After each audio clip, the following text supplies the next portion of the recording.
உன் தந்தையின் உயிரை காக்க உன் வாழ்வையை பணயம் வைக்கிறாயே மகளே. அசுர இனத்தை நல்வழியில் கொண்டு வர இந்த தியாகத்தை நான் செய்தாக வேண்டும். ராவணன் மண்டோதரியை மணந்தான். காலமும் உருண்டு ஓடியது. ராவணன் பிள்ளையை பிரசவிக்கும் நேரமும் வந்தது. எனக்கு பிறக்கும் மகன் என்றும் அமரனாக வேண்டும். அந்த தாடகையை அழிப்பதற்குத்தான் உன்னை இங்கு அழைத்து வந்தேன். பெண்ணை அழிப்பது அதர்மம் குருதேவா. அவளை அழிக்க வேண்டிய காரணத்தை கூறினால் நீ அவளை அழிப்பாயா?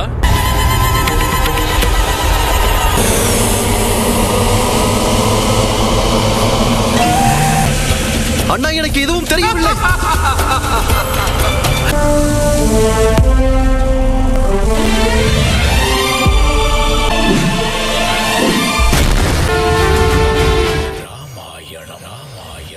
இதிகாசத்தோடு நாளை காலை 8:30 மணி முதல் 9:30 மணி வரை 1 மணி நேரம் உங்கள் சன் டிவியில் காணத் தவறாதீர்கள்.